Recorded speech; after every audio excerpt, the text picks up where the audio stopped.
प्रधानमंत्री नरेंद्र मोदी जी के 12 वर्ष पूरे, भारत बना वैश्विक शक्ति। मुख्यमंत्री देवेंद्र फडणवीस और भाजपा प्रदेशाध्यक्ष रविंद्र चव्हाण ने बताया, राष्ट्र निर्माण का दौर। प्रधानमंत्री नरेंद्र मोदी जी के नेतृत्व में बदला भारत का स्वरूप। 12 वर्षों की उपलब्धियों पर मुख्यमंत्री देवेंद्र फडणवीस और भाजपा प्रदेशाध्यक्ष रविंद्र चव्हाण का बड़ा बयान। प्रधानमंत्री नरेंद्र मोदी ने अपने 12 वर्षों के कार्यकाल में ये साबित कर दिखाया है कि देश का स्वाभिमान जागृत करके व्यापक परिवर्तन लाया जा सकता है। केवल अनुदानों पर निर्भर रहने की मानसिकता से बाहर निकालकर भारत को वैश्विक मंच पर सम्मानपूर्वक खड़ा करने का कार्य उन्होंने किया है। इतना ही नहीं, मेक इन इंडिया अभियान को आगे बढ़ाते हुए देश को मेक फॉर वर्ल्ड की दिशा में ले जाने में भी उनका महत्वपूर्ण योगदान रहा है। जो भारत पहले एक याचक राष्ट्र के रूप में देखा जाता था, उसे एक उभरती हुई वैश्विक शक्ति बनाने का काम प्रधानमंत्री मोदी जी ने किया है। ऐसे गौरवपूर्ण शब्द मुख्यमंत्री देवेंद्र फडणवीस ने मुंबई में व्यक्त किए। हिंदवी स्वराज्याचे सरसंस्थापक छत्रपती शिवरायांना मानाचा मुजरा करतो। भारतीय राज्यघटनेचे शिल्पकार भारतरत्न डॉक्टर बाबासाहेब आंबेडकर यांना मानवंदना अर्पित करतो। राष्ट्र निर्माणाची तपपूर्ती या मोदीजींच्या कार्यकाळाला 12 वर्ष पूर्ण झाल्यानंतर त्यांच्या कार्यावर प्रकाश टाकणारी ही जी काही एक हे कॉफी टेबल बुक आहे, पुस्तिका आहे, याच्या प्रकाशन प्रसंगी मंचावर उपस्थित असलेले ज्यांच्या संकल्पनेतून हे कॉफी टेबल बुक तयार झालं ते महाराष्ट्राचे भारतीय जनता पक्षाचे अध्यक्ष माननीय रविंद्र चव्हाणजी, मंत्री मंगल प्रभात लोढाजी, मुंबईचे अध्यक्ष अमित साटमजी, आमदार निरंजन डावखरेजी, योगेश सागरजी, संजय कुटेजी, सुनील राणेजी, राजेश पांडेजी, समोर उपस्थित असलेले माध्यम क्षेत्रातील अनेक दिग्गज मान्यवर आणि उपस्थित सर्व भगिनी आणि बंधूंनो, मी रविंद्र चव्हाण साहेबांचं मनापासून अभिनंदन करेन की माननीय प्रधानमंत्री महोदयांना शपथ घेऊन उद्या 12 वर्ष पूर्ण होत आहे। 26 मे 1914 2014 ला 26 मे 2014 ला जो आवाज आपण सर्वांनी ऐकला, मैं नरेंद्र दामोदर दास मोदी, तो आवाज आजही आपल्या सर्वांच्या कानामध्ये निश्चितपणे त्या ठिकाणी गुंजतो आहे। आणि ही 12 वर्ष अक्षरशः थक्क करणारी अशा प्रकारची 12 वर्षे। एखाद्या देशाची शक्ती, एखाद्या देशाचा स्वाभिमान आणि आत्माभिमान कशा पद्धतीने जागृत करून एक मोठं परिवर्तन घडवलं जाऊ शकतं, हे गेल्या 12 वर्षामध्ये मोदीजींनी दाखवून दिलंय। जो देश एखाद्या याचकाच्या भूमिकेमध्ये, कधी एखाद्या बिचाऱ्या भूमिकेमध्ये आपल्याला पाहायला मिळाला, आज तो देश आत्मनिर्भर भारत अशा पद्धतीनं जगाच्या पाठीवर स्वाभिमानाने उभा असलेला गेल्या 12 वर्षाच्या या कार्यकाळात आपल्याला पाहायला मिळतोय। खरं म्हणजे 12 वर्षात मोदीजींनी वेगवेगळ्या क्षेत्रात केलेलं कार्य हे एका कॉफी टेबल बुक मध्ये मांडणं देखील अत्यंत कठीण आहे। आणि त्याबद्दल एखाद्या भाषणामध्ये बोलणं हे तर त्याहीपेक्षा कठीण आहे। पण मला असं वाटतं की ही जी काही 12 वर्ष आहे, ही नवभारताकडे जी काही भारताने वाटचाल केली त्याची ही 12 वर्ष आहे। विविध क्षेत्रांमध्ये जे परिवर्तन झालंय त्याची ही 12 वर्ष आहे। आणि या परिवर्तनामध्ये सगळ्यात महत्त्वाची वाटचाल जर आपण काही केली असेल तर या देशामध्ये मोदीजींच्या नेतृत्वात सामाजिक क्षेत्रामध्ये जे विविध कार्यक्रम झाले, मग त्यामध्ये गरीबाला घर देणं असो, गरीबाला शौचालय देणं असो, गरीबाला गॅस देणं असो, गरीब लक्षित गरीब केंद्रित अशा प्रकारचा जो अजेंडा या ठिकाणी मोदीजींनी चालवला, त्या अजेंड्याला प्रतिसाद किंवा त्याचा परिणाम हा आपल्याला युनायटेड नेशन्सनी ज्यावेळी अहवाल प्रकाशित केला आणि या गोष्टीला मान्यता दिली की 10 वर्षामध्ये भारताने 25 कोटी लोकांना गरिबीपासून बाहेर काढलेलं आहे, हे ज्यावेळी जगाने मान्य केलं, मला असं वाटतं की त्यापेक्षा मोठा एक प्रकारे परिणाम दुसरा कुठलाच असू शकत नाही। 25 कोटी लोक जे गरिबी आणि एक्स्ट्रीम पॉवर्टी मध्ये होते, तीव्र गरिबीत होते, ते गरिबी रेषेच्या वर आले। हे 10 वर्षात करणं जगातल्या कुठल्याही देशाला संभव झालं नाही, ते मोदीजींच्या गरीब कल्याणाच्या अजेंड्याने करून दाखवलं।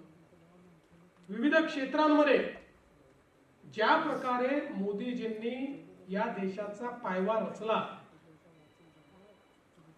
आता याच्या पुढे सातत्याने त्याच्यावरच्या इमारतीवर मजलेच चढणार आहे, आपण पुढेच जाणार, कारण इतका भक्कम पाया मोदीजींनी रचलेला आहे की आता पाठीमागे जाण्याचं काहीच कारण नाही।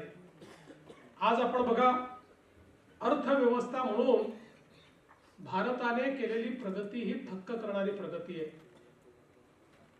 आपल्या भारताचा जीडीपी जो 2013-14 साली 103 लाख कोटी होता, आज तो जीडीपी 357 लाख कोटी पर्यंत पोहोचलाय, म्हणजे 10 वर्षामध्ये 3 पटीने आपला जीडीपी या ठिकाणी वाढलेला आहे। महाराष्ट्राचाच आपण विचार केला तर साधारणपणे 13-14 मध्ये जो महाराष्ट्राचा जीडीपी 13 लाख कोटीचा होता, तो आता 54 लाख कोटी रुपयांपर्यंत पोहोचलेला आहे।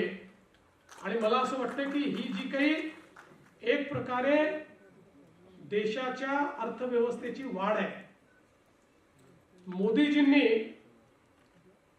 एक महत्वाचा शिफ्ट देशाच्या अर्थकारणात आणला। यूपीएच्या सरकारमध्ये मानसिकता अशी होती की आम्ही लोकांकरता योजना तयार करू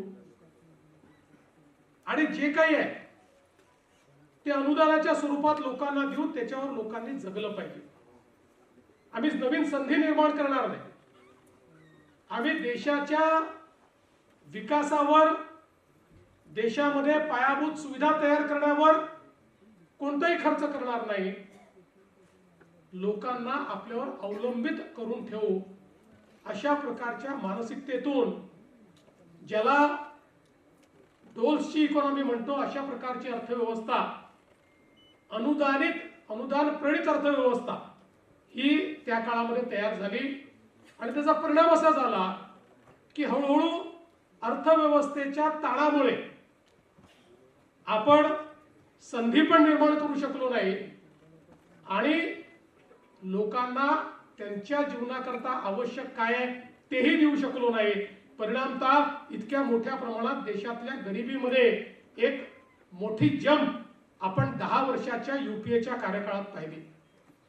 मोदीजींनी सांगितलं की आपल्याला अर्थव्यवस्था अशी करावी लागेल की ज्या अर्थव्यवस्थेमध्ये गुंतवणुकीच्या माध्यमातून संधी तयार होईल, त्या संधीच्या माध्यमातून देशाची अर्थव्यवस्था विस्तारित होऊन देशाच्या तिजोरीमध्ये पैसा येईल आणि आलेल्या पैशाचा उपयोग करताना गरीब कल्याणाचा अजेंडा चालवून देशातली गरिबी दूर करून गरिबालाही आपल्या पायावर उभं करण्याचं काम हे देशातलं सरकार करेल, अशा प्रकारचे एक आर्थिक नवीन विचार, जो अंत्योदयाचा विचार आहे, जो दीनदयालजींचा विचार आहे, हा विचार या ठिकाणी मांडण्याचं काम, आणि केवळ मांडण्याचं नाही तर ते प्रत्यक्षात आणण्याचं काम हे मोदीजींनी या ठिकाणी करून दाखवलं.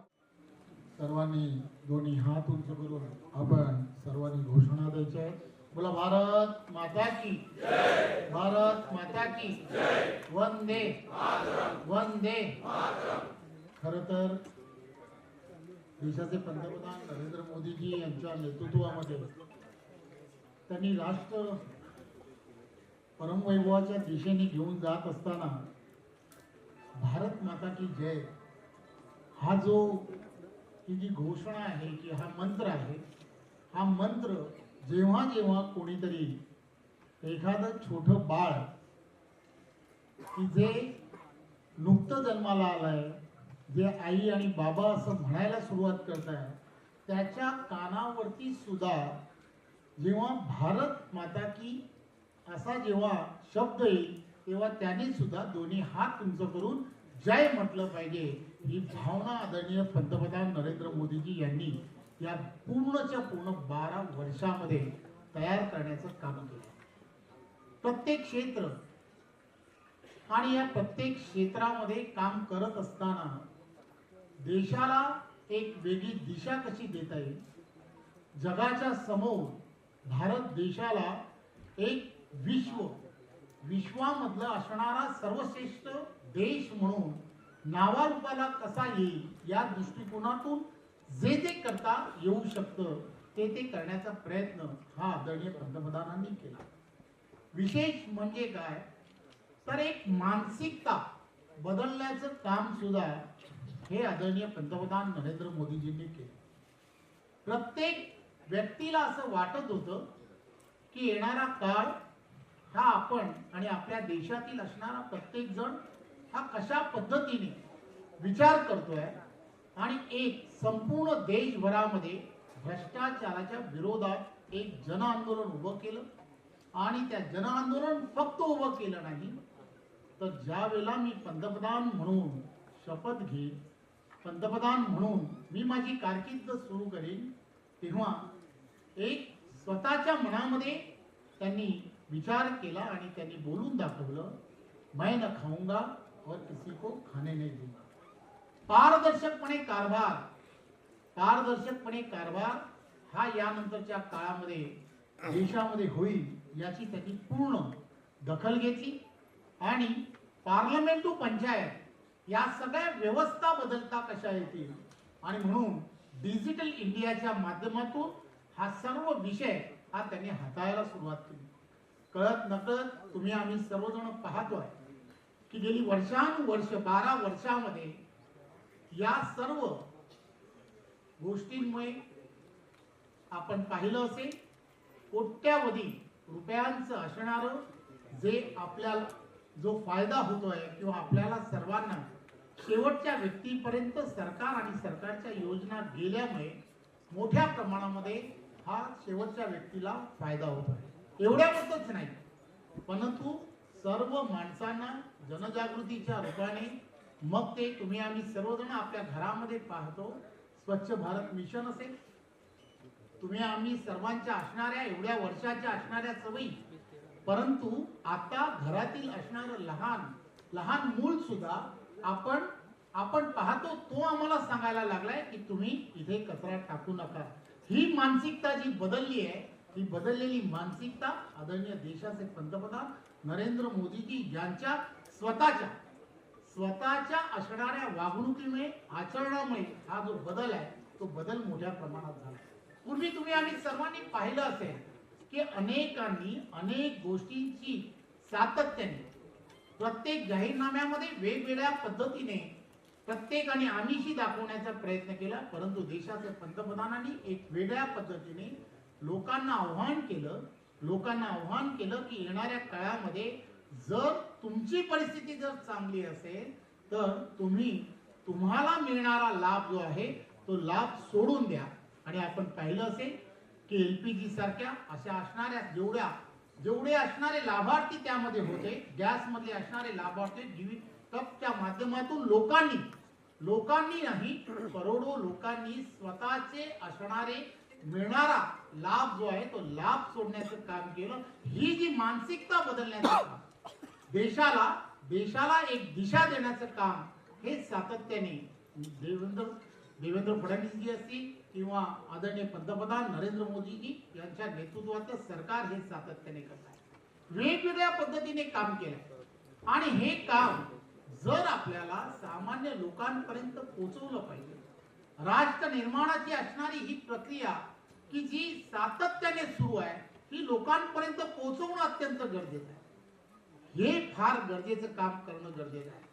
फक्त जमिनीवरतीच नाही तर अवकाशात सुद्धा ज्या पद्धतीने त्यांनी एक वेगळ्या पद्धतीने पाऊल उचललं, सरकारच्या असणाऱ्या त्यामध्ये असणारी मोनोपॉली ही त्यांनी काढली आणि त्यामध्ये सुद्धा खाजगी पद्धतीने आपल्याला काम करता येऊ शकतं. आणि आज आपण पाहतो की अवकाशामध्ये सुद्धा आपल्या देशाला एक वेगळ्या पद्धतीने एक वेगळा प्लॅटफॉर्म तयार करून आज जगामध्ये इतर देशांपेक्षा आपण पुढे मोठे व्हायला लागलोय, हे आपण सर्वजण पाहतो. त्यामुळे देशाच्या पंतप्रधानांनी या 12 वर्षामध्ये वेगवेगळ्या पद्धतीने देशाला परमवैभवाच्या दिशेने घेऊन जाण्याचं काम केलंय, याची आपणा सर्वांना कल्पना आहे. परंतु हा सर्व एखादी गोष्ट मग त्यामध्ये महाराष्ट्र प्रदेश भारतीय जनता पार्टीच्या आम्ही सर्वांनी या सर्व गोष्टींमध्ये असा विचार केला की आपण यामधले असणारे फक्त 12 विषय की 12 विषय घेऊन आपल्याला एक चांगलं असं संग्रही असं कॉपी टेबल बुक तयार करता येऊ शकतं का. आणि हे कॉपी टेबल बुक की ज्या बुक मध्ये एक वेगळ्या पद्धतीने आपल्याला या संपूर्ण गेलं युपीएचं सरकार आणि या सरकारने त्यावेळेच्या काळामध्ये घेतलेला निर्णय असेल, त्यावेळीची त्यांची असणारी परिस्थिती आणि आज राष्ट्र निर्माणाच्या या 12 वर्षामध्ये आताची असणारी काय परिस्थिती एका ओळीमध्ये आपल्याला ते मांडता येऊ शकतं का, याचा कुठेतरी विचार करणं हे गरजेचं आहे. आज आपण पाहत असाल या सभागृहामध्ये मी खरं तर आपल्या सर्वांचं खूप खूप आभारी यासाठी म्हणेन की मी आणि आम्ही सर्वांनी प्रयत्न करून असा विचार केला देवेंद्रजी की आपण फक्त माध्यमातील असणारे म्हणजे जे वेगळ्या पद्धतीने समाजामध्ये एक आपण ज्याला म्हणतो लोकशाहीचा चौथा स्तंभ म्हणून आपल्याला सर्वांना ओळखलं जातं, अशाच मंडळींना सगळ्यांना आपण या पूर्ण कार्यक्रमाला जर बोलवलं आणि यांना आपण ही जी आज जे कॉपी टेबल बुक जे आहे ते बुक ज्याचा आज आपल्या हस्ते प्रकाशन होणार आहे, या प्रकाशनाची एक प्रत देऊन त्याचा प्रचार आणि प्रसार आपण सर्वांच्या माध्यमातून जर करता आला तर नक्कीच जे तुम्हाला आम्हाला आणि देशातील 140 कोटी जनतेला येणाऱ्या काळात आणि पुढच्या भविष्यातील असणाऱ्या तरुणांना जे अपेक्षित आहे ते तुम्ही आणि आम्ही सर्वजण साध्य करू शकतो. आपण सर्वजण या कार्यक्रमाच्या निमित्ताने आपला अमूल्य वेळ की जो आपण सर्वांनी या कार्यक्रमाला दिला त्याबद्दल मी आपणा सर्वांचं मनपूर्वक धन्यवाद देतो. जय हिंद, जय भारत.